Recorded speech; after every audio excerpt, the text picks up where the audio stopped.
هازارد نجم تشيلسي، اللاعب الموهوب السريع المهاري اللي الناس كلها كانت بتحب تتفرج عليه وهو في الملعب، اللي في ناس اصلا شجعت تشيلسي مخصوص علشانه، لدرجة ان كان في فترة كان بيتقارن بميسي وبكريستيانو. ريال مدريد اشترى ايدن هازارد في 2019 ب 100 مليون يورو، تخيل معايا الرقم ده.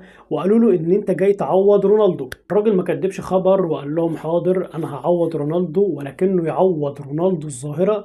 مش بس كده، ده عوض رونالدو الظاهرة بعد الاعتزال. ايدن هازارد حظه كان سيء جدا مع ريال مدريد، لانه في اول موسم ليه يتصاب، وبعد ما يتعافى من الإصابة دي يدخل في إصابة تانية، ومن إصابة لإصابة عشان يدخل في دوامة الإصابات دي، وبعدها يرجع من الإصابات دي كلها وزنه زايد جدا ومش عارف يمارس كرة القدم زي الأول. تخيل معايا كده ان ايدن هازارد ده اللي كان مكسر الدنيا في انجلترا يلعب مع ريال مدريد 4 سنين، لعب فيهم 76 ماتش، يسجل في ال 76 ماتش دول 7 اهداف فقط. يعني ال7 اهداف دول بنزيما ممكن يسجلهم مثلا في ماتشين ورا بعض في نص شهر رمضان اصلا، وفي الاخر يقرر انه يعتزل سنة 2023 ويقول لك انا زهقت. وطبعا ليه تصريحات غريبة. والله هو اللي زهق في الموضوع ده كله هم جماهير ريال مدريد اللي صبرت واستحملتك كل السنين دي كلها.